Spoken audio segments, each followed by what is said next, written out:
Welcome. Uh, Thank you guys for joining us. So we're going to be talking with our friends from Opera Crypto and Seb joining us. We'll get into a small introduction from Seb soon, but we're going to be talking about bridging Web2 and Web3. Seb, thank you for joining us. How are you? I'm very well. Thank you very much for having me here today. Thanks for coming. So maybe you could give us a brief intro about Opera and yourself as well. Would love to hear about what you're doing and how you got into crypto. And we're going to talk a lot more about Opera after. Okay, fantastic. Well, I am a my name's Sebastian. I'm a product marketing manager at Opera as part of the Web3 and crypto team.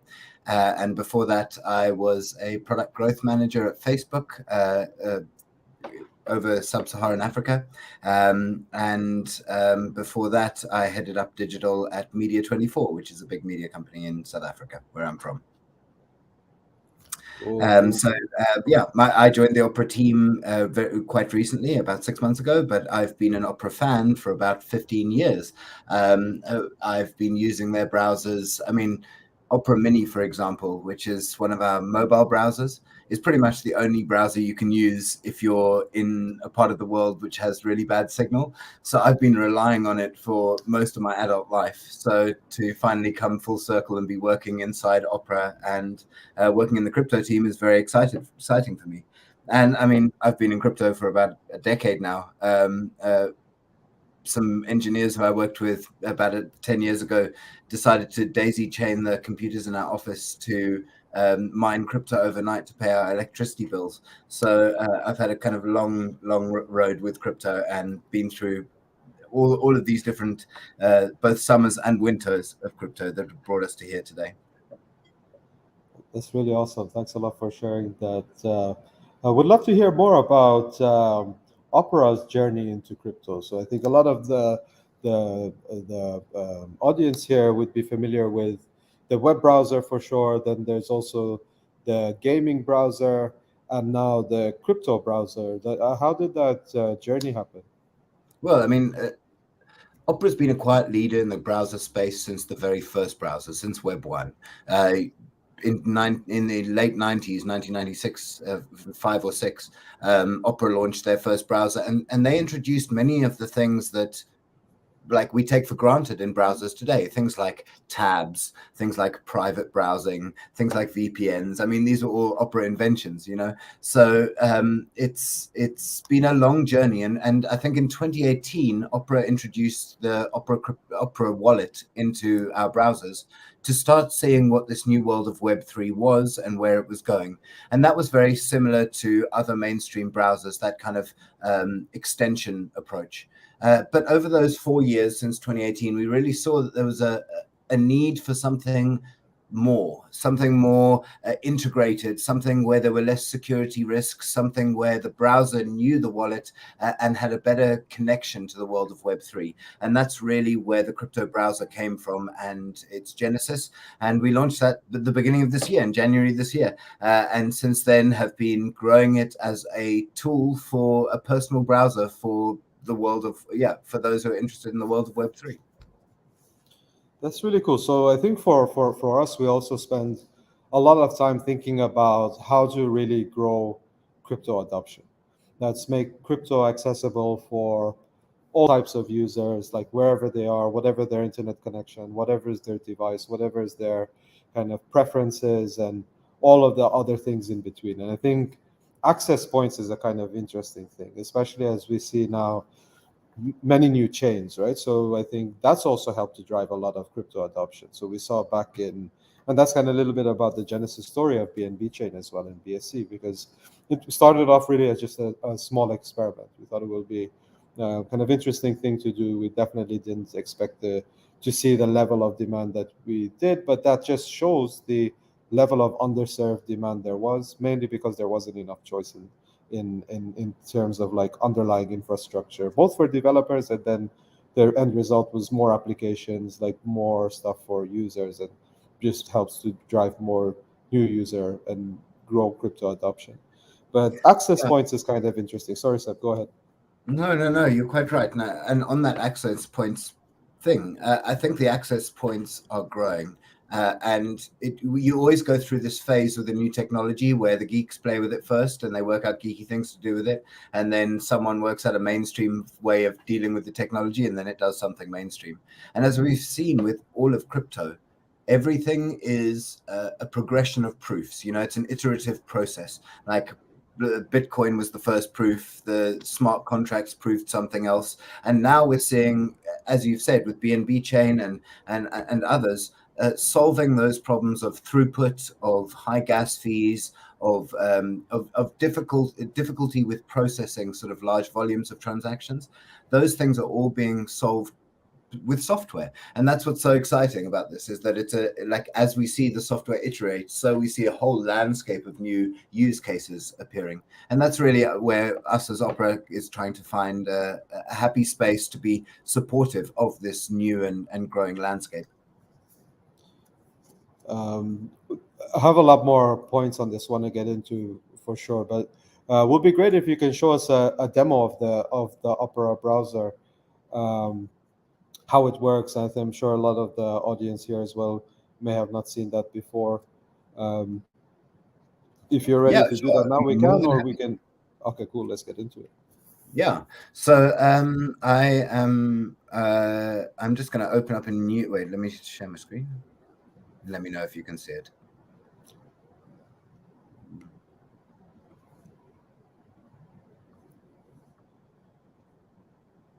Sorry for squinting at the screen. My eyesight is getting bad in my old age. Chrome has lost. Okay, one moment. Let me. No worries. I think in the meantime, I'll share. So I think with Opera, I think what's like some of the really interesting things is going to allow users, of course, like wallet capabilities, but more is like dApp discovery, being able to use a lot of the dApps on BNB Chain, of course, a lot which users already know and love, like PancakeSwap, be like the access point, the easier access point for PancakeSwap, but a lot as well on the gaming side, a lot on the NFT side, and then many other applications as well. So I think today we're seeing like significant user adoption across different types of DeFi applications. Of course, applications like PancakeSwap typically is like the first point, like the starting point, and then starts expanding to lending and borrowing and other types of fun things to do. But of course, like the gaming landscape also is changing dramatically today, as NFTs allow game developers to really rethink how game economies are being built. Cool. We can see your screen now. Yeah, there seems to be a problem with the software you're using right now requiring my permissions. So I might need to, if you for the product demo, I have to quit and reopen my browser. But I just wanted to sort of give you a kind of product overview now to keep the flow of things going, so that we didn't lose that. I think this is good enough, even if it's like slides should be good. Give the audience. Yeah, I mean, yeah. I was going to walk you through how easy it is to sort of open a non-custodial wallet with us and get started. And if you go to opera.com/crypto/next, you can download it in two seconds and have it have your wallet set up in even shorter time after that. But I'll go through these slides and we can just talk through some of the product features and how we got here. So Opera, as I said, has been around for about 26 years, has been in the browser game since then, and has been quietly evolving that game by bringing in most of the cutting edge tech that we know of as browser tech today. We're fully global, all over the world, from the tip of Africa to the top of Russia, and 340 million users worldwide. So we're all across the planet. We've evolved so many of the great technologies that you see today that I think you'd often not realize how many of those things that you take for granted are Opera tech, but that's a big part of our business and the way we do things and our company culture, and it's something we've focused on all the way up into Web3. We have multiple mobile products. Opera Mini, as I described before, is the best browser if you're anywhere with a bad connection. We also have our flagship Opera for Android and Opera for iOS.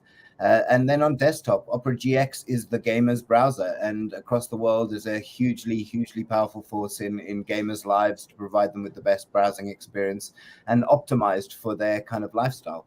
And Opera, obviously, our granddaddy flagship browser, which is still one of the best, most fully featured and privacy-focused browsers on the market.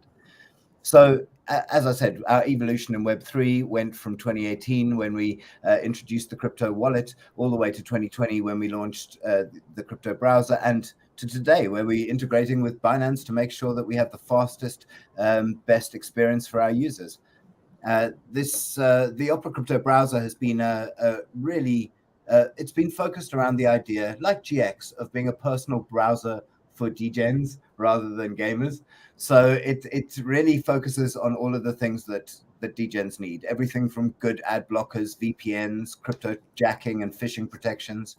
We've got a lot of partnerships with leading blockchains, and we've got this multi-chain support that is really starting to redefine, I think, the way that you view connections online, especially in Web3. You know, it's often a problem where you'll go into some of your wallets and you're not sure where you left your certain currency and which chain you left it on. Well, we've taken a lot of the guesswork away to make it easy for new users, and so we've provided multi-chain and multi-wallet support so that you can see your assets inside your wallet, no matter which chain they're on. We've also we've also built out fully on mobile and iOS, so it's not just it's a fully multi-platform experience, and the desktop version is available for Windows and Mac OS X.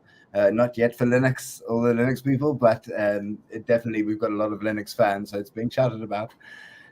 We also have integrated right in there PancakeSwap, providing swap services inside the wallet, price and market support, and PNS support, and as I said, multi-chain wallets so that you can see all your assets in one place. And we've got a thriving Discord community and Twitter community, so we would love it if people can come say hi and join the conversation. And in fact, this conversation we're having now is part of that. If we can be where our users are and find out what they need, then we can make sure that we can provide something that's really awesome for a really awesome and safe way to explore the wonderful world of Web3. That's really awesome. Thanks a lot for that, Seb. There's a lot of really important points you covered there. Like, I think it would be great to discuss and unpack a little bit more some of those. I think they're really critical ones that you covered here. So I think if we talk about supporting or this kind of bridging Web2 to Web3, there's a number of really important elements that you touched upon. Security is one of them. But I think user experience is one of the biggest ones there. And there's a lot of different things. We mentioned a bit about access points, but another important thing to mention here is friction points, because that becomes like a really big barrier for crypto adoption. And it is a hugely intimidating thing, like set up a wallet, like you get to see the first thing you have to do is this seed phrase and loads of warnings, like you lose your seed phrase, you lose everything. Like that, like you now mentioned, like also the multi-chain thing, like right now with a lot of like browser extensions are not really optimized for the multi-chain world today, you know, like multi-chain features today, like multi-chain reality, and it's super intimidating. There's so many handshakes taking place. There are so many handshakes taking place, and you're constantly being asked to go and connect. Am I the right person?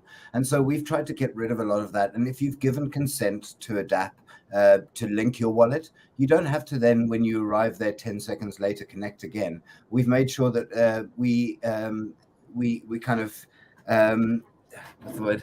I've just lost the word. It's not ingest, but we inject the wallet directly in there, so that you can have direct access to your assets the moment you land in the dApp.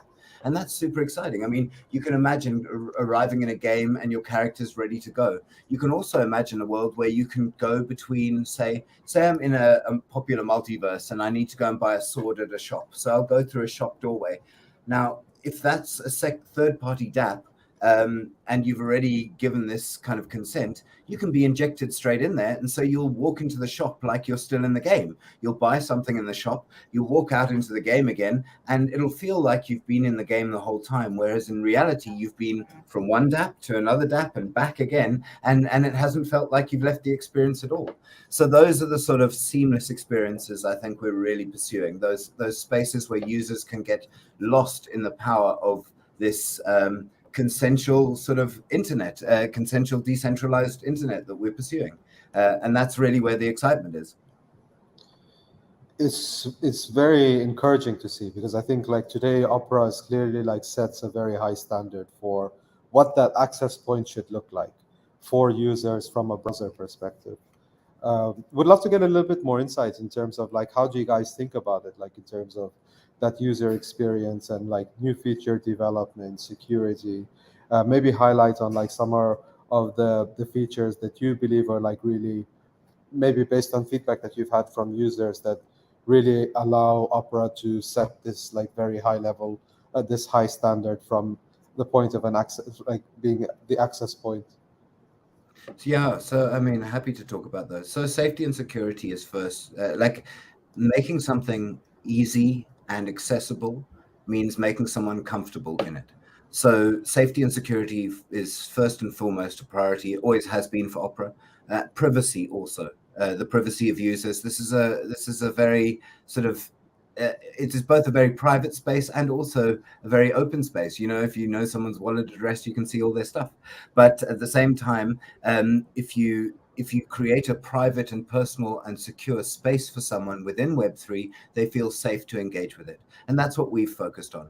From inbuilt security features to protect the wallet, to features to protect browsers, to make sure that if they're heading to a phishing site, they're going to find out before they land there.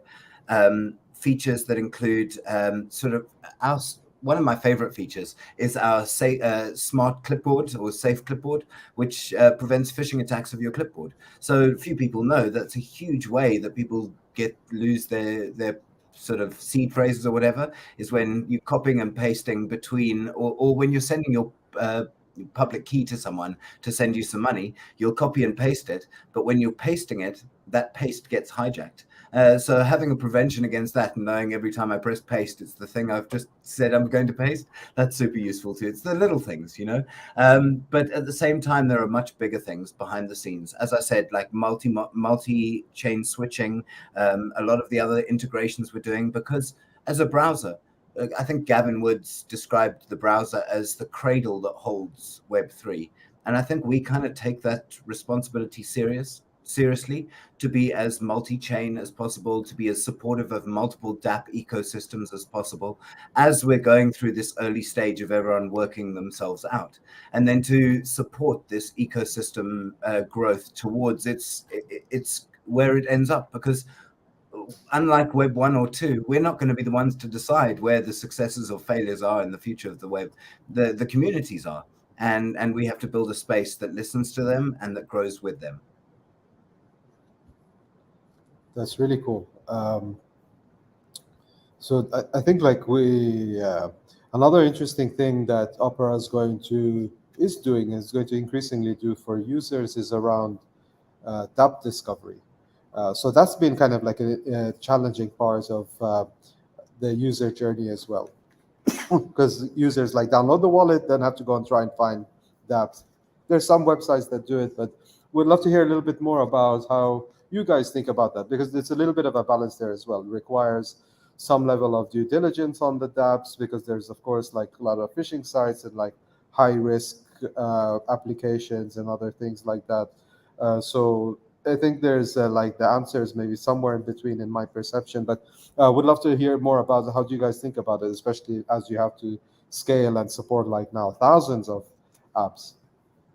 Well, I mean, it is scaling and supporting thousands of dApps, but it's also working with layer 1 and layer 2 solutions like BNB that come and with the authority of the core protocols on which these ecosystems are grown. And by working with layer 1s and layer 2s, we are hoping to build this kind of I mean, it's a wild west out there until you start building circles of trust with good, well-engineered, decentralized applications.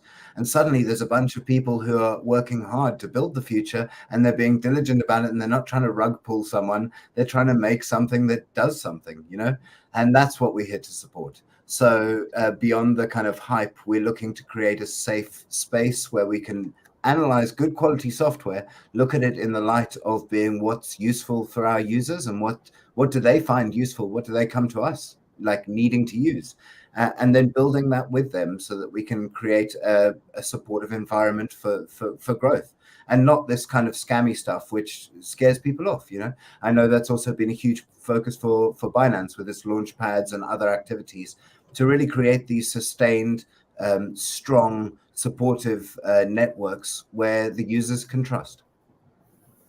Yeah, that's true. So I think um, community curation is definitely something that we're seeing happening more, but uh, that part we haven't really seen models that work well that also can scale yet. They could come in the future, but today I think the role of like ecosystem foundations and others that kind of help curate the dApp discovery is like super critical. Um, but I think another area that's quite interesting is around, because you touched upon that earlier as well, is and it's a little bit of like security feature, but like naming for wallets. So if I have a particular set of wallets that I interact regularly with, like either family or friends, and don't have to keep typing in the public key, or so how does Opera crypto browser manage that? Well, because the browser is integrated with the wallet, the handshake is, we know that the unique user who is making that call is the browser user. And if they've securely accessed the browser, then we know it's them. We don't have to keep asking their permission. So maintaining a lot of like sort of browser side or device side activity to kind of be able to support the user in that space is very, very important. But also there's other aspects to it where when you're dealing with a third party sort of handshake happening all the time, you're also building with that in mind. I mean, I think yesterday Vitalik was saying, look, don't just go to the number one sort of wallet out there. There's a standard, and you must test the different wallets within that standard. And we are that sort of originally an Ethereum standard. I know that we've built it out to support all sorts of other chains, but you can take your 12-word seed phrase from pretty much every other EVM compatible wallet, plug it in to your Opera wallet, and it'll work. Your money is going to be there. So it's not, that seed phrase isn't tied to a company or anything else. That's the whole point of this landscape. You can take your seed phrase with you wherever you want and open it up wherever you want and get what wallet experience you want, however you want to get it. So that's the wonderful thing about this landscape, is it is all portable, and the user can take the journey however they want to through it. And that's also why, for example, we support, like Opera Wallet is a big product of ours. We're very proud of it. But our browsers also support any other sort of extension style wallet. You just need to install it and it's good to go. So having that flexibility to allow the entire competitive landscape to sit together, we feel that that's a strength of ours and allows us to really offer our users the most transparent way to view this world and the tools to use it. That's very cool. I didn't know that. So I didn't realize that you can use other wallet extensions on the Opera browser. That's super cool. One of the other areas I wanted to talk with you about as well is around the gaming side, because I know that Opera has had also like the Opera gaming browser, and now like crypto gaming is exploding, and that's not new. It's been happening for like a little bit over a year, or maybe like Axie Infinity has been going for a while, but it was the one that really opened a lot of people's eyeballs. And there's many games being developed on BSC and the new BAS chains, and that number just expect to continue to grow massively. So there's obviously a lot of intersection there between crypto and gaming, and for Opera as well. Like it's crossing multiple product lines now as well. So we'd love to hear more about how do you guys think about that? Well, yeah, I mean, we are the baby sibling of Opera GX, which was built and has been built at every step of the way for gamers by gamers, with utmost respect for who that audience is and what they believe. And we are hugely inspired inside Opera by their success, and so we are growing Opera's crypto browser very much in the same vein of like listening to users, understanding them, and that's why we're introducing, for example, gaming, a lot more gaming content into our crypto browser. The difficult thing is that I think gamers have been so abused over the years by, for example, loot boxes and AAA gaming scams where you have to sort of pay for 1 million microtransactions, that they've looked initially at Web3 with skepticism. But with games like Axie Infinity setting a standard for how play to earn can be beneficial to gamers and can actually create a thriving gamer economy, I think in the coming year, we're going to see a lot more of those successes leading mainstream gamers across into the world of Web3. As Opera, we have to respect both sides. So we have to respect those gamers who are skeptical as anything of what crypto is. And because GX is very much focused at quite a young audience, no, not young, but I'd say like growing up, we don't want to necessarily introduce them to this too soon. But with crypto browser, we get the opportunity to show the bridge between gaming and crypto, show those play to earn games and how they can be amazingly engaging. And we're very excited for the next generation of games too. These new games that are still in development that are putting AAA gaming sort of experience into their games and building really amazing ways to beneficiate both the users and the gaming audience through the assets within that game. I mean, I often think when I was a teenager playing CSGO or whatever, if I could have sort of sold off all those skins for magic internet money, I'd be a millionaire by now. So maybe the next generation of gamers is going to have that same level of flexibility to make real money from their digital assets and use that as the kind of on-ramp that brings them into using digital assets for their real assets. When they buy a house, it won't just be a Roblox house, it'll be a proper house down the street, but with their Dogecoin. That's super cool. Yeah, so definitely we're seeing like huge growth happening with the crypto gaming, but it's still at kind of like early stages, and like the big challenges there are things like the access point. So a lot of the most popular app stores don't have like a very positive and supporting view on crypto gaming, but that's just a matter of time until that changes. As I think Opera is definitely like a pioneer here, and other tech firms can definitely learn a lot, and it's just a matter of time. So it's either they're going to embrace the technology or they're going to be disrupted sooner or later. Well, the thing about this is that a lot of people have been treating Web3 like it's an argument for or against something, but we're looking at software here. Software is just a body of knowledge that grows. So the beautiful thing about this is that users are getting to experience this evolution of the entire software, and we want it to happen sort of immediately. We want the world to just land on our doorstep.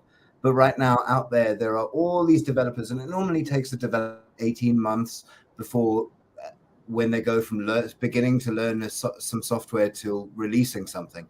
So we've got this whole pipeline ahead of us over the next couple of years of amazing developers sitting in their rooms going, I'm building the next Uber with blockchain, or I'm building the next Airbnb with blockchain, or I'm building the next Google with blockchain. And all of those are real possible things with for example, with the power of BNB Chain behind it, or with the power of the blockchain behind it.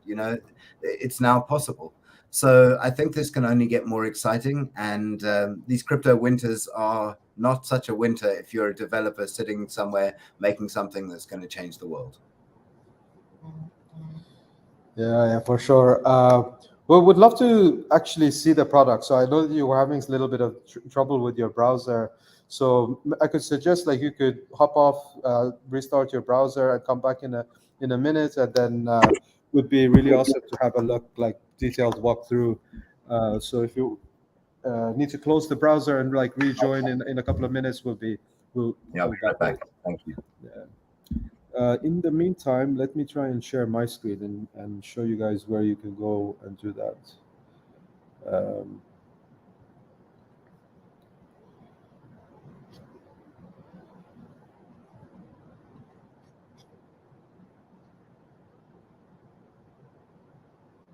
okay, just stick around. I'm not able to share my screen either, so just stick around for a minute, and then Seb's gonna join us back. And oh, here we go.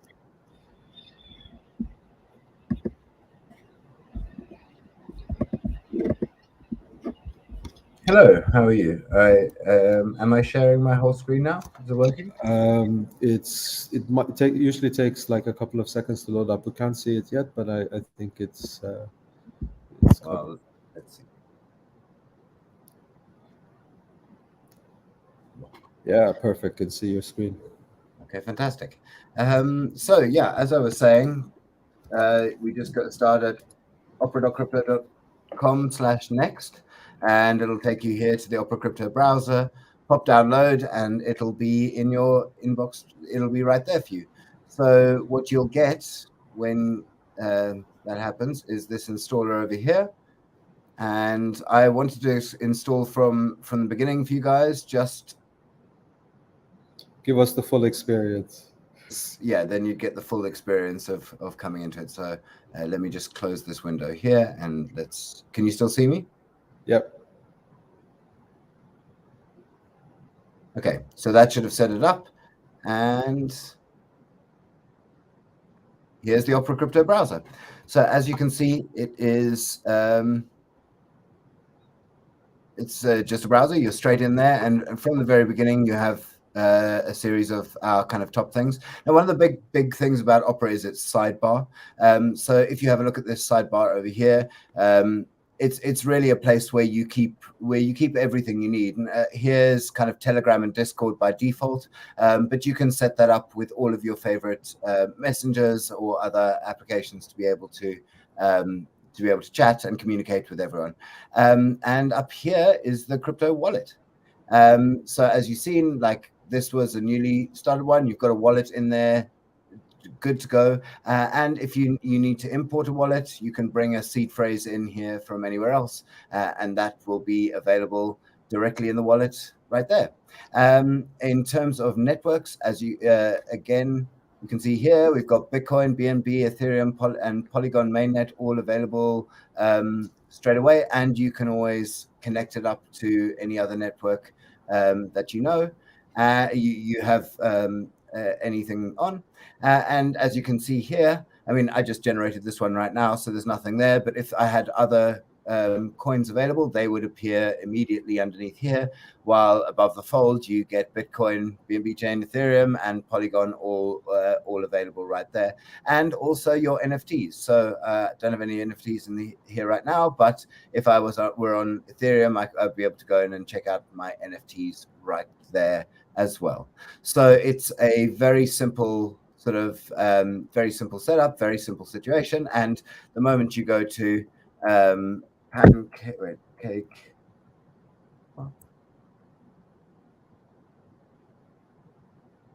There we go. You collect your wallet, and we're good to go. And now, if I come back to PancakeSwap, it'll. There we go. Oh, of course it doesn't, because it's on the other. It's the other tabs open. No, but basically, once you've transacted and once you've engaged your wallet on this platform, then it will set that to allow you to sort of come back in whenever you want. And within your settings, you're able to control which sites have access and which ones don't. Now, I just wanted to go through some of the features of our sidebar, which is really awesome. Which is really awesome and has some fantastic features that should be mentioned. So as I said, not only is there the crypto wallet engaged there, we've got Apeboard. Now, Apeboard is one of the world's best ways of tracking your portfolio, and directly here in your sidebar is Apeboard, where you can track your portfolio and check out their Ape tools to be able to sort of understand how your transactions are going while you are browsing elsewhere. We also support most major messengers that people use, from Discord, Telegram, Facebook, WhatsApp, vContact, Instagram, Twitter, etc. We have a media player directly in the sidebar, so if you want to listen to music while you're working, there's no better way than to just pop it in the sidebar and have it running there. We also have tools like MyFlow, where you can send between your different devices any information you need securely, so that you can have it wherever you are. Our speed dials, again, is our selection. I'll show you them here, where you can have those sorts of important sites that are sort of important to you, guiding you through the search experience. And you can bring in your personal news bookmarks, downloads, and extensions from your browser of choice directly here to Opera and use them here instead. So all of these things are available, as I say, directly in the sidebar, and it makes using the web a breeze. Then in terms of other functionality, there's a lot of security functionality we've included in here. Again, you can set a password for your interface, as well as setting locking your passwords here. You can set a VPN that's automatically connected, and then connect that VPN when you start browsing. You can also then protect against battery life restrictions and show battery impacts on your battery life within your browsing history. And one cool thing about Opera is it's dark mode by default, so the entire web becomes dark mode within Opera's settings. So so that's some of the features of Opera's browser. And do you have any questions? I have a couple of questions. So you said dark mode by default is amazing. Is there a light mode? Oh yes, yeah. Okay. So yeah, it's available there. Dark or light mode, you can switch between them. Cool. The other thing you showed me, which is really cool, I haven't, and I have to apologize. Should I stop sharing my screen? I haven't used Opera browser much yet, but I'm going to play around with it, because the sidebar is super cool. Like, is that because you have like a bunch of applications running at any time, like everybody else? I mean, those are just a few of the features, but many of the features that are under the hood. You know, we've got everything from sort of swaps, very easy on and off ramping, and all of those things by default, alongside the Web3 secure features, including things like being able to protect against Bitcoin or cryptocurrency mining in your browser. So if a dApp's trying to mine your GPU or CPU behind the scenes, you find out about it on the go. And as I say, many new features appearing on our browsers all the time, and our wallets is consistently evolving towards the broad user base of Opera's users around the world. I think we've already had the Opera wallet integrated into many of our flagship browsers for many years, and making sure that all of our users have access to Web3 tools and services is really Opera's goal at the moment. So that's a key thing driving both us in the crypto browser, but broadly across Opera, our kind of path into the future. Another question for you, Seb. So you mentioned that the Opera browser can support, of course, Opera Wallet, but many other wallets as well. I think will Opera... I'm not sure if you can hear me now, but can you hear me, Seb? I think maybe there might be a slight delay here.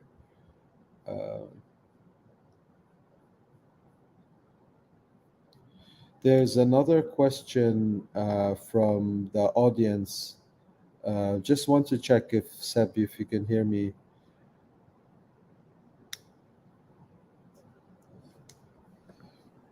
Hi, Sammy. I'm not able to hear you. I can hear you though, Seb. I'm not sure. I think seems like we might have some a little bit of audio lag here. Sunny can hear us as well. Okay. Yes. Again, sorry about that. Oh, okay, cool.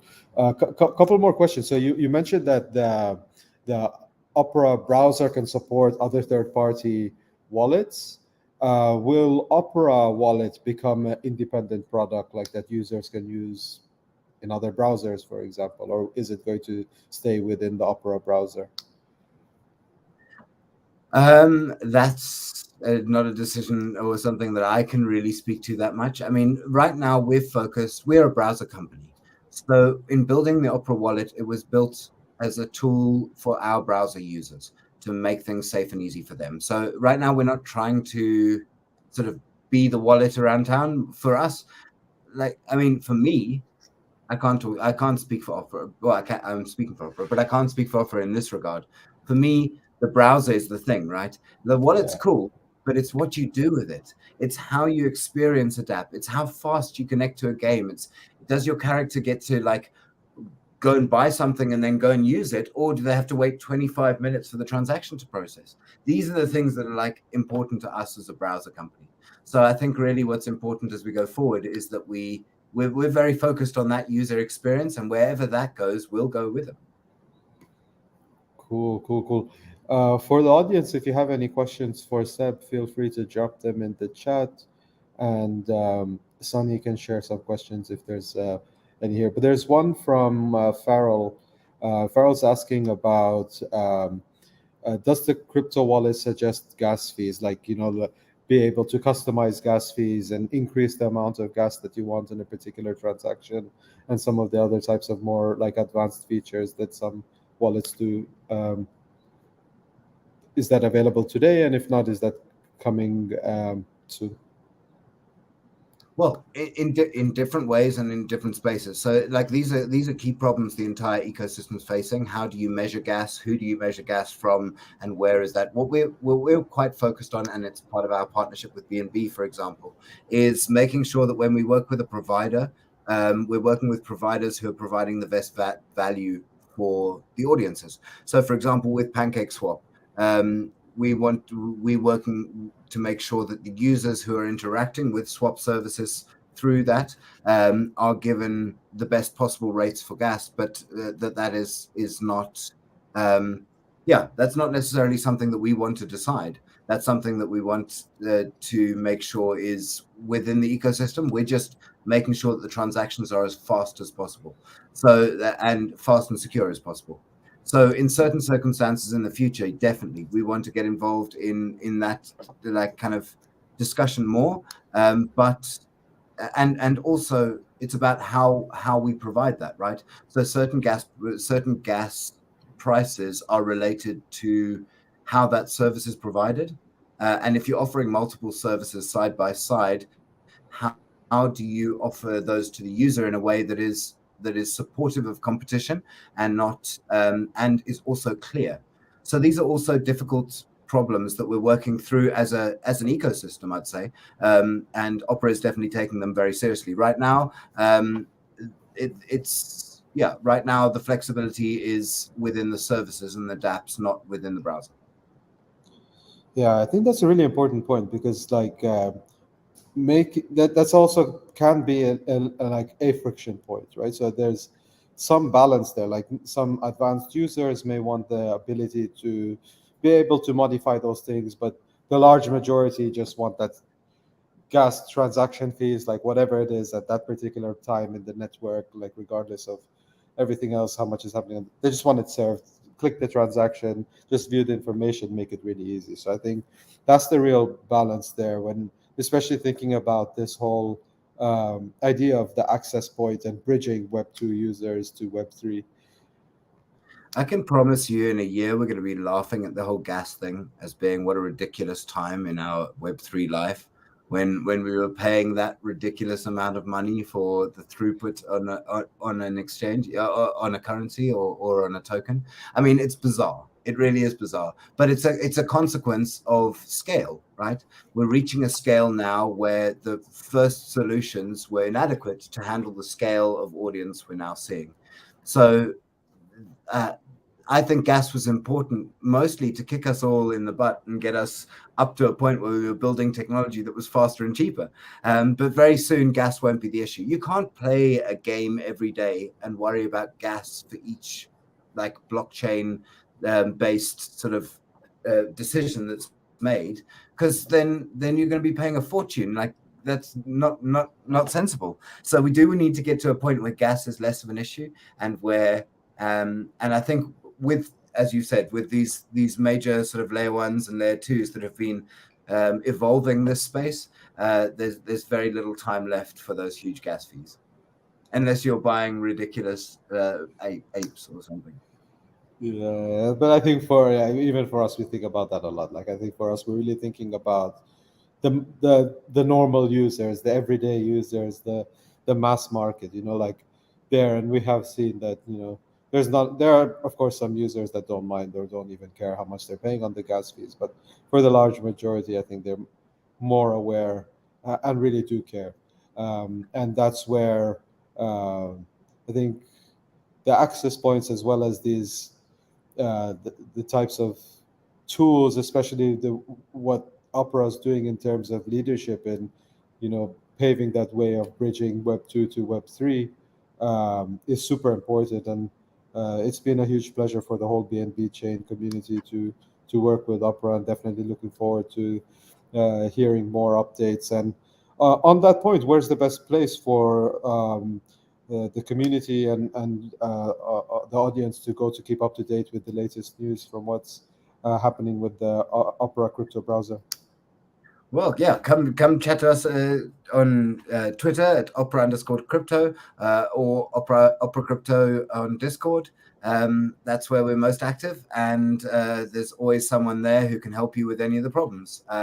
We're also, as I said, we only launched in January, so there's bugs, there's little things lying around, and we'd love the community to get involved in helping us solve those things. Also, as we go, we want to grow and be a community-based tool. So if there's new ideas or things that we're missing, we want to know about it. We're really open to those things. Yeah. That's probably the best place, is just come find us on the socials. Awesome. And for the audience, you can find the links in the description. So just check them out in the description below. Seb, thank you so much. Really appreciate you taking the time to come and show us the awesome browser. Definitely, I'm gonna go download it and play around on it. Encourage all the audience to do that as well. Thanks for sharing all of these fascinating insights, and really looking forward to what is coming more on the Opera browser in the future. Thank you so much, Sammy. Thank you so much for your time. It's been great chatting to you too. And just one last thing, if there are any young developers out there working their way up and building a dApp in Web3, and they want to make sure that they can create a really great browser-based experience with their dApp, get in touch with us too, because we're really keen to help make something that really shows your work off in an amazing way to the world. Awesome. Thanks so much a lot. for your Thanks time. again. Cheers. Thanks. Bye.